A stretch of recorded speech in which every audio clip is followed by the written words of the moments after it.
All right, guys, welcome back to RC Restomod. Today, we're going to be working on my SC late model. Around the country, people have different names for a lot of things. This one, it's a dirt late model, which is a class of racing that you find all around the country. They're in RC racing. When you see just late model, that's going to be based on buggy chassis. Typically associated, their two-wheel drive buggies are the most popular. This one is based on an associated short course truck. Now, if you're not familiar, a short course truck is going to be your slashes and trucks that are similar to that. Arma Senton, Techno SCT 410.3s and all that stuff. This one is an associated two-wheel drive short course chassis with a Shark Body's atomic body on it with some custom painting. My last name's Campbell, and I found out when I was looking online there is a Campbell University in, I believe, South Carolina. Anyway, I borrowed some of their graphics to decorate my car, including the university seal. I tried to be respectful.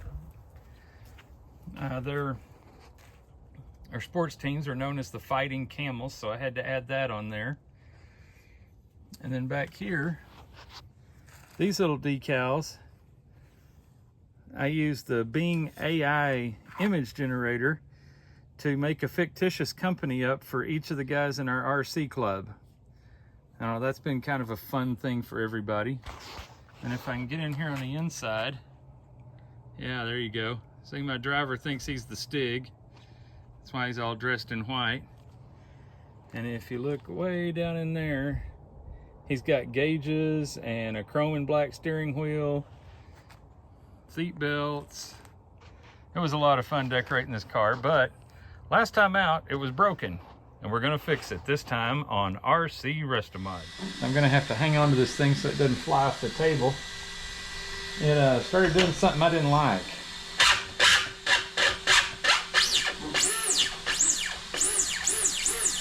Oh. Yeah, that's not right. So, why don't we take it apart and fix it? That's a big part of what RC Restomod is about, is repairing broken parts on your RC cars. So, let me reach up in here and find the switch. Okay. Signal lost. Shutting down.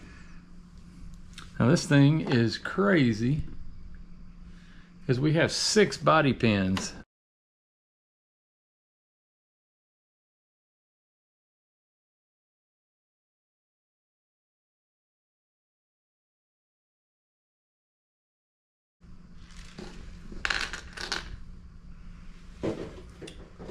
So here's our naked chassis, and our problem, I do believe,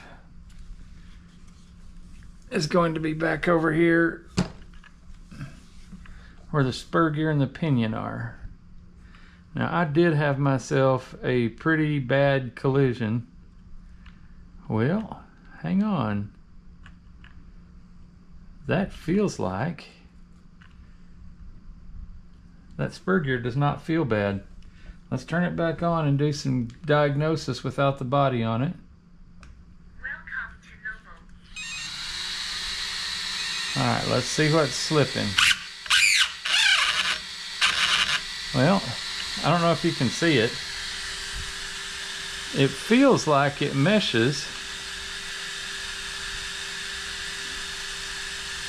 but when I apply throttle, the pinion gear spins, spur gear does not. So we're going to have to fix that. Signal lost. So we'll turn that off. Signal lost. Shutting down. It does look like the spur gear is toast. So we'll put that in there.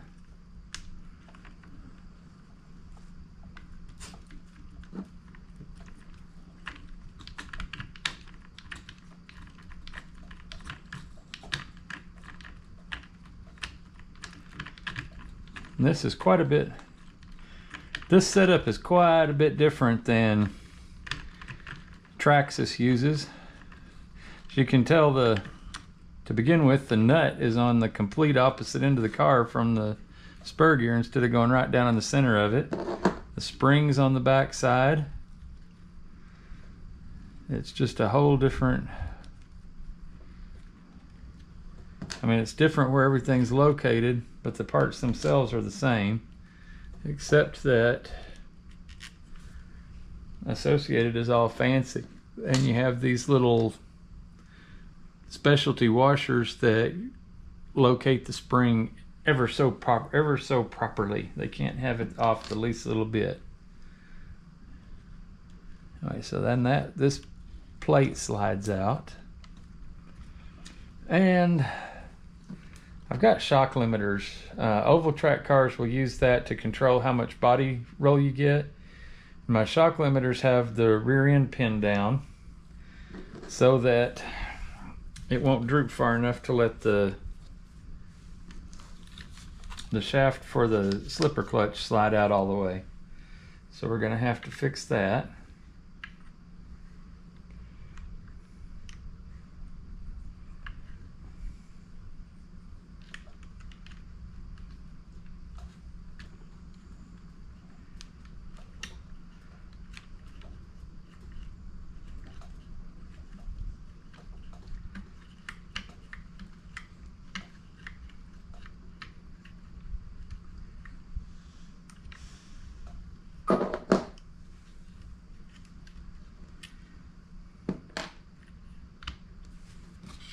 Alright,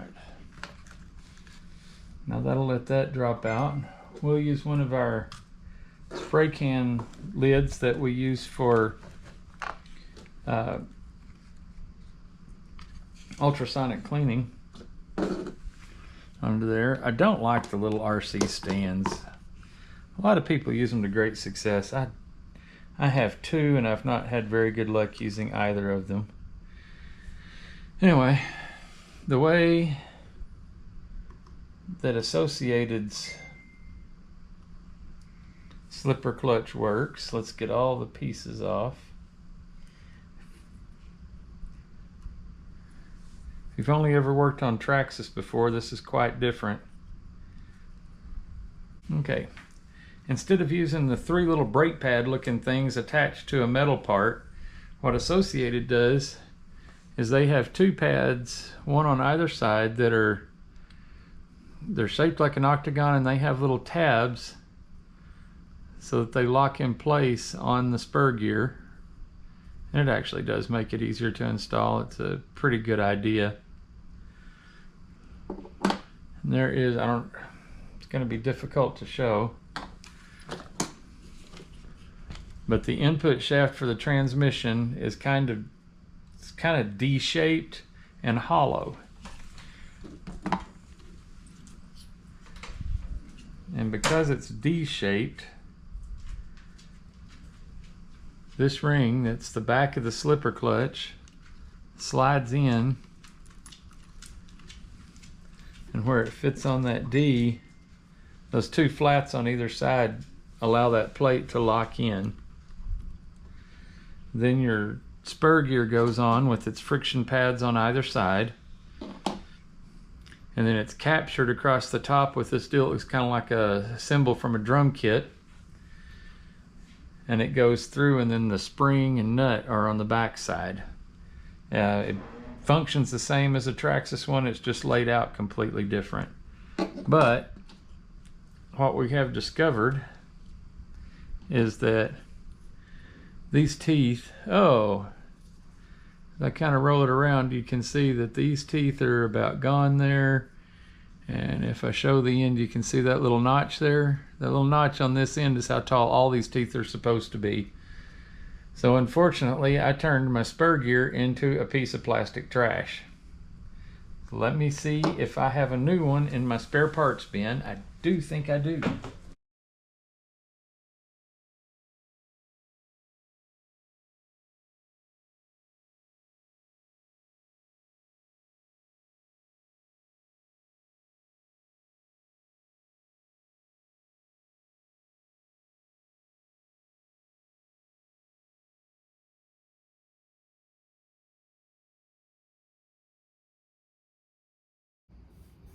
All right, guys, it's been a few days since I recorded the last part of that.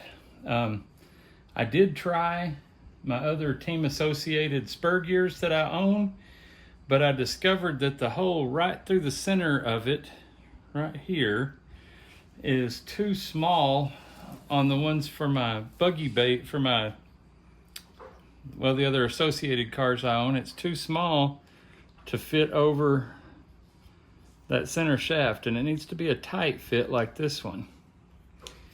Now this one is their Octalock, and you can see it's got little places for the tabs and the corners to stick in. The problem we have with this is we get that thing all lined up, laying in there pretty, and when we go to install it, it falls right out just like that. So we need something to hold it in place. I did run out of shoe goo, but E6000 is supposed to be the same thing, just in a different tube. So we're gonna give that a little shot and see what we got there.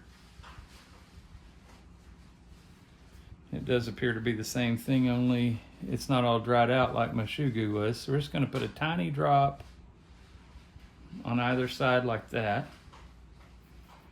And let's put the lid back on so this one doesn't get all dried out, because that's what happened to my other one, is left the lid off for a little while. So the lid is back on it. Now let's take our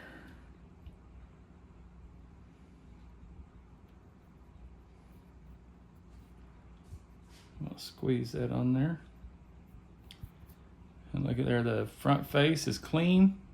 And now when I turn it upside down, the pad stays on. So there's big, thick holders on this side, very thin ones on the other side. The thick ones have to face out, because I discovered the hard way, if you put that on backwards, you lock down your transmission.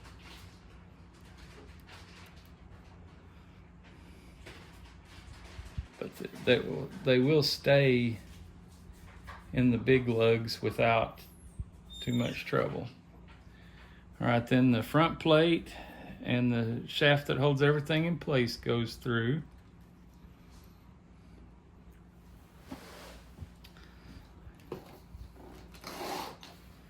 And now we have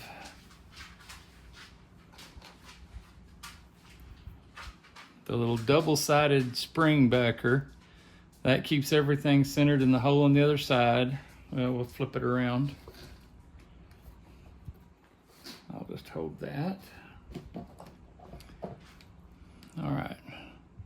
One side of that contraption keeps everything lined up, and then the other one gives the spring something to center on.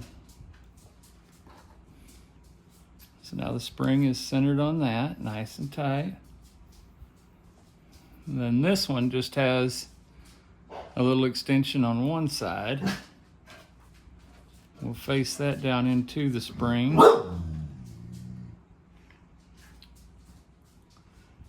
Then we put a nut on it.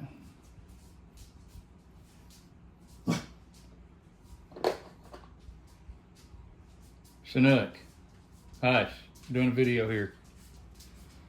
Okay. Now we're going to tighten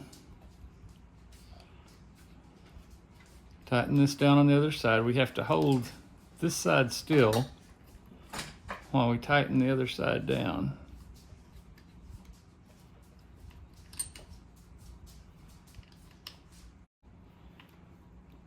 This car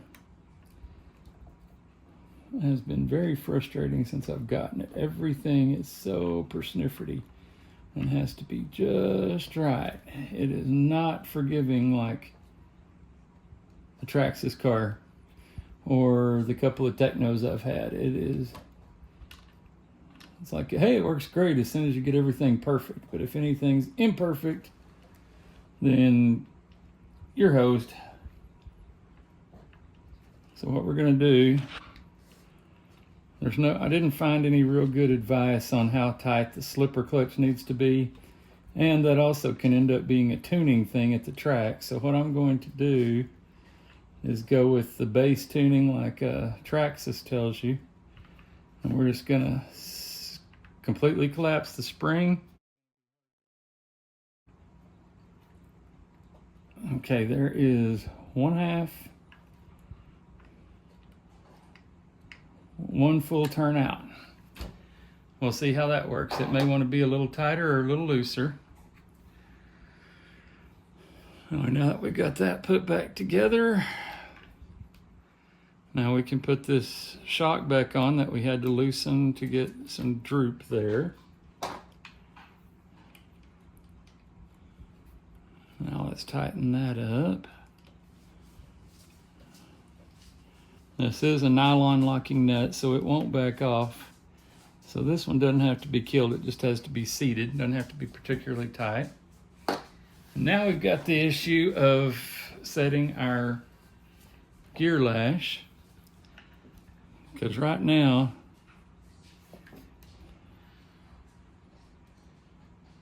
it's a little on the loose side.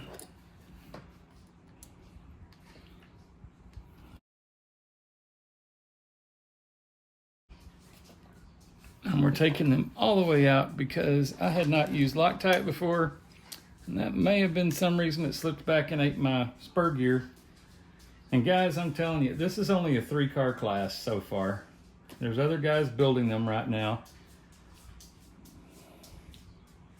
And one of them is pretty drastically underpowered and slow. The other one's got the same power system I have, but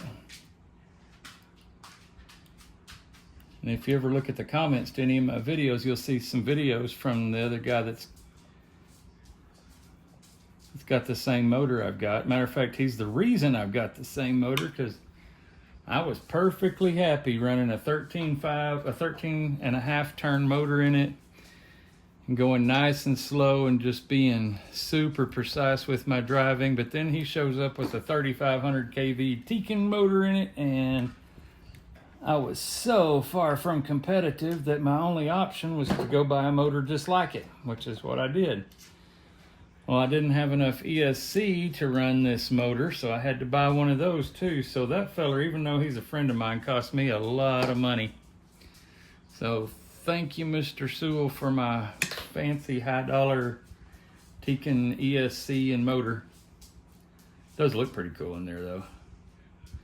And these cars are, I think once we get the handling figured out on them, they're going to be pretty fun to race because they are stupid fast.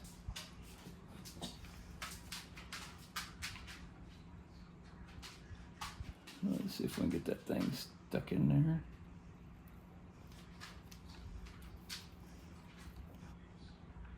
You probably can't hear it, but it's rattling a bit, and that's fairly loose.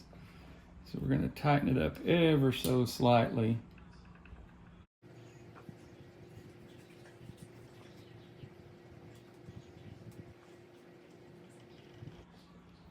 That is a tiny little bit of rattle in it. Just a little bit of slack. I think that's about right. So tighten that down. Still feels pretty good. We're going to give that an extra little because I don't want it coming loose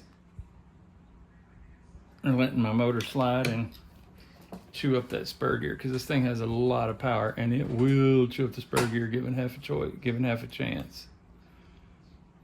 So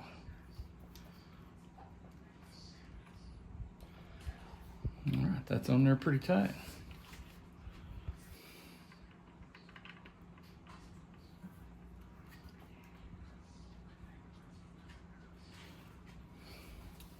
That should hold up. And that's fixed. Now we do have to We do need to clean the car, so I will Welcome to Novo. probably this coming Friday morning, I will do a race prep video. And as you can see, both my fans are turning. Putting nice cool air on my motor and my ESC. The servo is doing its thing pretty quick and easy. Now let's see what the throttle does.